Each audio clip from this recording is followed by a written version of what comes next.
Hoy he venido armado. ¿Perdón? Traigo un informe bastante extenso sobre armas que han utilizado los hombres para matarse durante miles de años.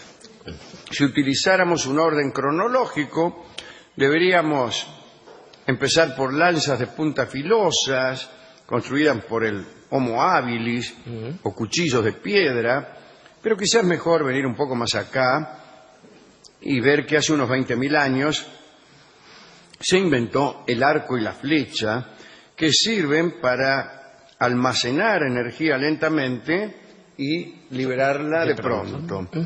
Esto hace posible el ataque a mayor distancia, al menos a mayor distancia que la lanza, o que el cuchillo o el palo. Fue un arma de máxima importancia hasta por lo menos el siglo XV. Maldito sea el cobarde que inventó las armas capaces de matar a distancia, dice alguien en la canción de Ronan.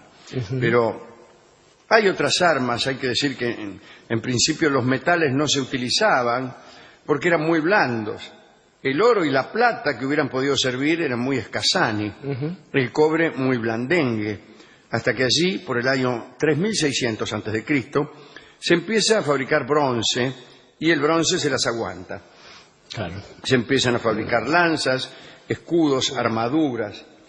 Los héroes de Troya, los héroes homéricos, usaban armas de cobre, dice aquí, debe ser de bronce, porque estamos hablando del bronce y porque además cronológicamente la guerra de Troya tuvo lugar mucho más acá del 3600 años antes de Cristo, probablemente allá por el 1000 y algo.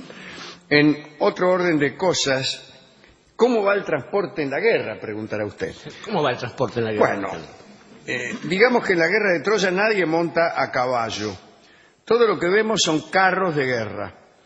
Esto empezó primero en Sumer, allí, Sí, no en verano, sino en la Mesopotamia. en aquel pueblo que estaba ubicado en la media luna de las tierras fértiles, vecinos a los acadios, que dieron lugar luego a los asirios, a los caldeos y a los babilónicos. En Sumer usaban unos carros atados a bueyes, pero el buey, si bien es fuerte, es un animal pesadazo y sobón, como lo garantizan tantísimos tangos.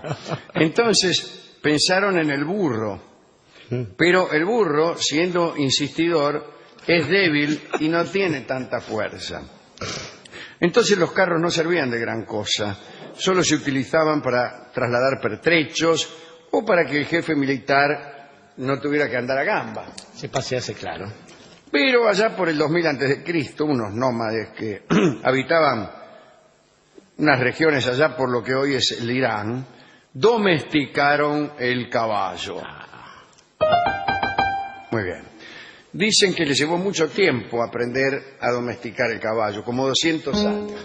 No que un señor se puso a domesticar al caballo y no hubo forma de hacerle entender nada, sino hasta después de 200 años. Sino que hubo un periodo histórico de apenas 200 años y que varias generaciones al fin dieron como resultado la domesticación del equino.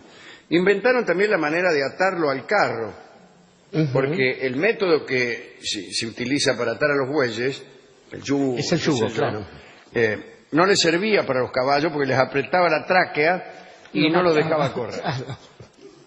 También se tomaron otros 200 años, o quizá los mismos, en atar un caballo a un carro, lapso durante el cual murieron muchos caballos y también muchas personas que se ocupaban de tratar de engancharlos. Entonces se inventó la rueda con rayos, de la que acabamos de hacer recién una mención. Esta rueda que es terrible para los pies de los niños, pero que reemplazando la rueda maciza vino a ser más liviano el carro. Y si usted suma un carro liviano a la posibilidad de atarlo a un caballo, obtiene un vehículo militar muy rápido, incluso más rápido de lo que puede ir un caballo montado por el jinete. Bien, porque el peso genera, claro, inercia y así. Y así aparecieron los carros de guerra. Tipos montados a caballos todavía no hay. Algunos podrían llegar a ser los hititas. Algunos empezaron a montar los caballos, pero... Los hititas eran muy buenos en la construcción de carros de guerra, ¿no? De hecho, las invasiones sobre Egipto... Pero se dice que ellos empezaron también a montarlos, pero no tenía mucha importancia la caballería, siempre el peso de la batalla caía sobre la infantería. Mucho tiempo después, allá en la India, o quizá en la China, a alguien se le ocurrió inventar una especie de cuerda que colgando de la silla permitía enganchar los dedos. Y en la China, como hacía más frío y los niatos iban calzados, fue necesario ensanchar esa soguita para que cubriera un pie calzado. Y ahí nació el estribo. Y es lo que le dio sentido a la caballería, porque antes de la invención del estribo, usted no podía lancear a nadie, digamos, desde arriba del caballo, porque se caía. No tenía punto de apoyo. No tenía punto de apoyo, le clavabas una lanza a uno y te caías vos. Hágase la siguiente experiencia. Tómese un caballo, váyase al patio. En ausencia de caballo, bien puede uno decirle a su marido, señora, que se ponga en cuatro patas. Siéntese, pero sin estribo, y con una lanza ensártese a un cuñado. Verá, señora, que usted también se cae del caballo. Ahora, con estribos es otra cosa. Chau, cuñado. Sigamos con las armas. Hay una invención importantísima. Además de la evolución de los metales, ¿no? Aparece el hierro. El hierro cambia el equilibrio del mundo. Aparecen pueblos semibárbaros como los dorios, discúlpeme la palabra, que derrotan a los micenios gracias a sus espadas de hierro, que son mucho más resistentes que la del bronce. Después aparece el acero. Pero en el año 400 a.C., en Siracusa, aparece el invento al que quería referirme antes. Los siracusanos inventan la catapulta. Al principio era como una gomera que precisaba como 60 hombres para accionarla. La cargaban con una piedra y la soltaban junto con algún soldado que no había soltado a tiempo. Después se perfecciona y se convierte en la catapulta. El inconveniente era lo mucho que se tardaba en cargar la catapulta, punto tal que a menudo, cuando los pueblos advertían que los enemigos empezaban a cargar la catapulta, directamente hacían todos los trámites para mudarse y lo conseguían. Marco Polo cuenta en su libro del Millón que en la corte del Kublai Khan, donde tantas cosas había, no conocían la catapulta. Y fue Marco Polo quien enseñó a los chinos a fabricarlas, y gracias a eso el Kublai Khan ganó no pocas guerras. Vamos un poco a Grecia, y no solo las armas, sino también a la estrategia. Los griegos inventaron la falange, que eran 48 hileras de guerreros, y los romanos desarrollaron otra formación que es la legión, que es más rápida. Pero la legión necesitaba para trasladarse un terreno sin accidentes. Y por eso los romanos empezaron a construir caminos. Finalmente Roma construyó 80.000 kilómetros de carretera. 80.000 kilómetros de carretera es muchísimo. Claro que sí. Argentina tenía la red ferroviaria más importante de Sudamérica y era de 45.000 kilómetros. Vaya calculando, apenas sí. la mitad de los caminos que tenía Roma 2000 años atrás. Estas carreteras no tenían un sentido comercial ni turístico, sino que básicamente servían para el traslado de los ejércitos. Donde no andaban muy bien los romanos era en los mares. Ya saben que Cartago dominaba los mares en tiempos de la República. Igualmente Roma se ingenió para sojuzgar a sus enemigos cartagineses. Un día apareció un tipo que inventó la herradura metálica. Esto fue en el año 700 y esto mejoró mucho el andar de los caballos. En el año 1050, un invento formidable que hasta resolvieron prohibirlo en un concilio, fue la ballesta. Es un arco mucho más elaborado que se tensa mediante un dispositivo mecánico y puede disparar un dardo a 300 metros de distancia, que dice a 300 kilómetros, pero no hay... Yo no sería tan... No hay ballesta que aguante. No. Era tan mortífera que en 1139 un concilio trató de proscribir su uso, salvo cuando se tratase de un no cristiano. Digo, cuando un no cristiano fuese el blanco, me imagino. De cualquier modo, el intento de prohibición no prosperó. Llegado el caso de un conflicto bélico, bueno, ¿quién le asegura que se va a respetar la prohibición? Está prohibido, pero si no agarro la ballesta perdemos. Bueno, ya se sabe. Ya se sabe cómo es. Y finalmente llega la pólvora. En Europa, Bacon escribió por primera vez sobre la pólvora que los chinos habían inventado muchos años antes, pero no lo usaban para la guerra, sino para fuegos artificiales. El Kublai Khan, para homenajear a Marco Polo, ordenó a sus cortesanos que se tiraran unos cuantos cohetes, lo cual causó una honda impresión en Marco Polo. Y a ver, dijo el Kublai Khan, vamos a tirarnos unos cohetes para saludar a nuestros amigos venecianos. Y ahí estaban los polos. ¿Qué es eso? Ya lo ven. Son cohetes. Y ese invento lo llevó Marco Polo a Venecia.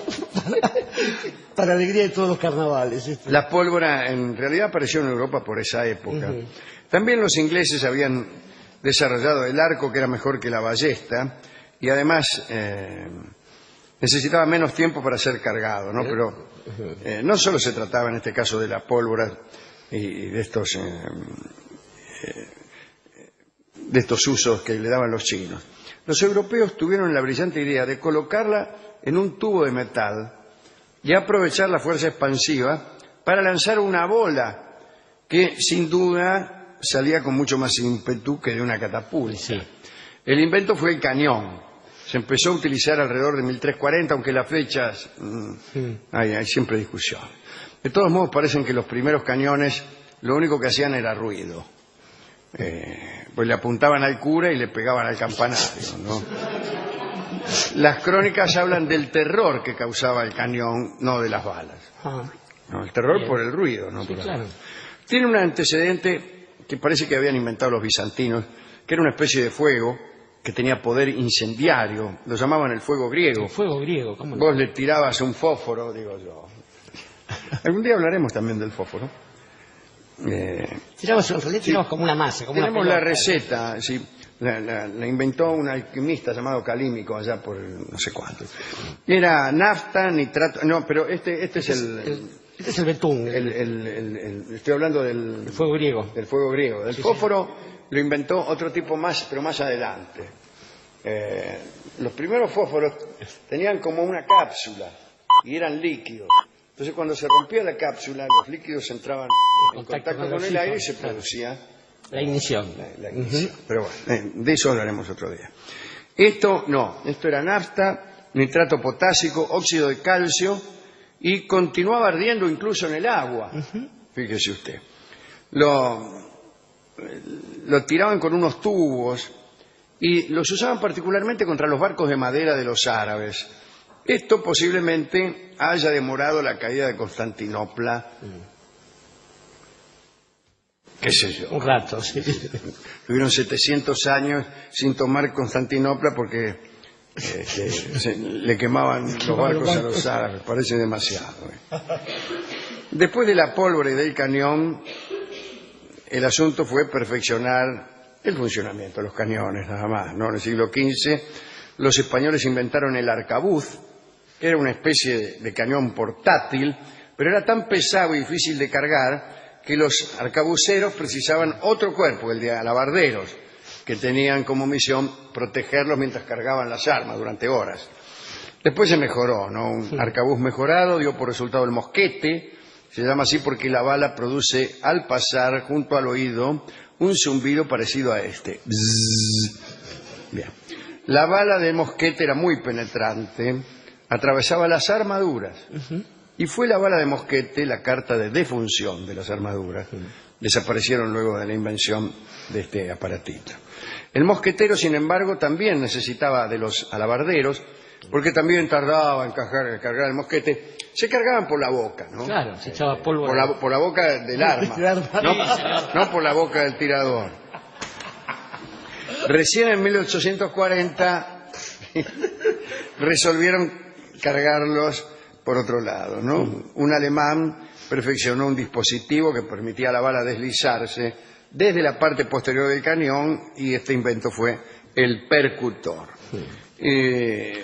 Bien. Hubo que hacer que el cañón por adentro después tuviese una especie de labrado. También, bueno, sí, las estrías. Las estrías, eso que... Después ya vienen los inventos modernos, la nitroglicerina.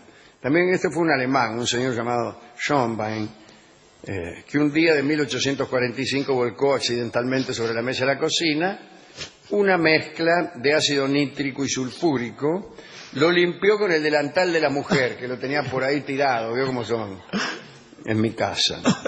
Y después colgó el delantal sobre la estufa para que se secara, sí, y explotó el delantal. A uno le puede reventar un sifón, una garrafa, pero un delantal es muy raro. ¿Qué le pasó? Le dijeron a la pirámide. Me explotó el delantal. Y el tipo descubrió, allá donde lo ven, sí, nos burlamos, pero el tipo descubrió la nitrocelulosa. Después, otro químico italiano, Sobrero, perfeccionó esto, vino la nitroglicerina, que se usa mucho, particularmente en el cine, para resolver escenas muy trabadas, cuando hay muchos conflictos y muchos personajes y el director no sabe cómo resolverlos. Entonces aparece la nitroglicerina y volamos todo. Con anterioridad a Sobrero, era necesaria la presencia de sujetos como Shakespeare, por ejemplo.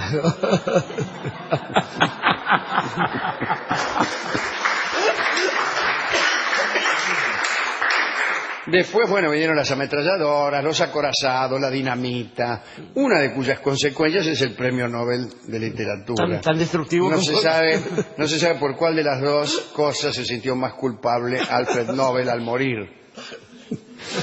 Después, en el 83, la ametralladora, la carcajada del diablo. Sí, y en 1898, el submarino. Me refiero al barco que navega bajo las aguas, no a la leche con una barra de chocolate.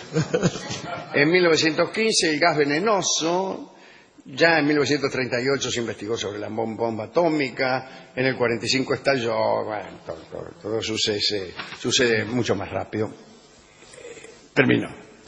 ¿A quién dedicar este catálogo de armas espantosas? Estaba pensando en un pobre hombre, el rey Harald, que un día del año 1066... El año en que fue tomada Inglaterra, mientras pasaba... Por Guillermo el Conquistador, en 1066. Justamente, ese día, y todo esto hablado en el tapiz de Bayeux, este pobre hombre decía... Hay algo peor, algo más cobarde que la lluvia normanda. La lluvia normanda era la técnica por la cual las flechas se tiraban en comba y caían atravesando el cráneo de los soldados. Y le dijeron, no, los normandos mientras tomaban Inglaterra y se convertían en los dueños de ese territorio. De ahí en más, cada vez que alguien protestó por la falta de nobleza de un arma, se le ha contestado del mismo modo, es decir, con la derrota, claro, o con ese tipo de cosas. Pensaba después en un amigo de este programa, como es Alejandro Magno, que ya en tiempos del Imperio Macedonio, antes de ser el emperador, supo qué cosa era dominar a un caballo y que de ese modo él decía que podía dominar tantas otras cosas, hombres, países e incluso la historia. Y que alguna vez, para demostrar que la nobleza del caballo no le permitía a uno usarlo en cualquier circunstancia, para entrar en alguna ciudad que hubiera tomado de Asia Menor, hizo uncir su carro con panteras, con leones y con tigres. Y ese debe haber sido un espectáculo digno de verse. Así es. Ese era un trabajo para esos tipos que se tardaron 200 años en atar un caballo a un carro. La ruina de los sifoneros. Exactamente. Entonces, nuestro homenaje a los que trabajaron en esa ceremonia, mientras Alejandro se refocinaba con una manta. Atar un caballo al carro de sifonero que una pantera. Cuando el caballo es chúcaro y te tira el mordiscón, vos esquivás la pata. Te quiero ver con una pantera. Un león te come. Claro. Estaba pensando en arcos que, si bien era posible de ser tensados por un hombre, no podían hacerlo cualquier otro, no podía hacerlo ningún otro, como el arco de Odiseo, cuando llega a Ítaca, y es el que puede tensar ese famoso arco. Y pensaba también... Hay que pensar que cuanto más fuerza haya que hacer para tensar el arco, sí, más fuerte sale después la flecha, pues se trata de almacenar energía. Por eso el longbow de los británicos y de Robin Hood, que no viene a este programa. Estaba pensando en un hombre, un canadiense, que según él nunca había pulsado un arma, pero que alguna vez pensó largamente en la utilidad del estribo y que nos explicó el progreso de las comunicaciones. Marshall McLuhan, que dedica justamente un largo capítulo a explicar de cómo el estribo permitió el progreso en la comunicación de los hombres. Mire usted. Pero finalmente, creo que hay que remitirse a aquella historia que comienza de un modo extraño, porque comienza con la marca que va a llevar un hombre en la frente para que todo el mundo sepa que él alguna vez alzó la mano contra su propio hermano. Y digo, quizás el origen no está en ninguna de las formas del progreso material. Toda forma de progreso puede convertirse en un mal. Toda forma de inteligencia puede convertirse en un mal. Y el asunto está... Una forma de conocimiento. De conocimiento. Claro. Y de hecho, quizás la gran contradicción de la humanidad, de esa especie que nace con el exilio del paraíso, sea justamente la necesidad, la búsqueda, quizás la misión esencial, que es la búsqueda del conocimiento, sin pensar necesariamente en el lado oscuro. Por eso, cada vez que a uno le piden una mano, debe recordar que cada cosa que se dé debe ser dada con la mano buena. Todo lo otro es cuestión de la mano brava. Y mano brava es la milonguita que vamos a escuchar en la versión de Horacio Salgán y Ubaldo de Lío.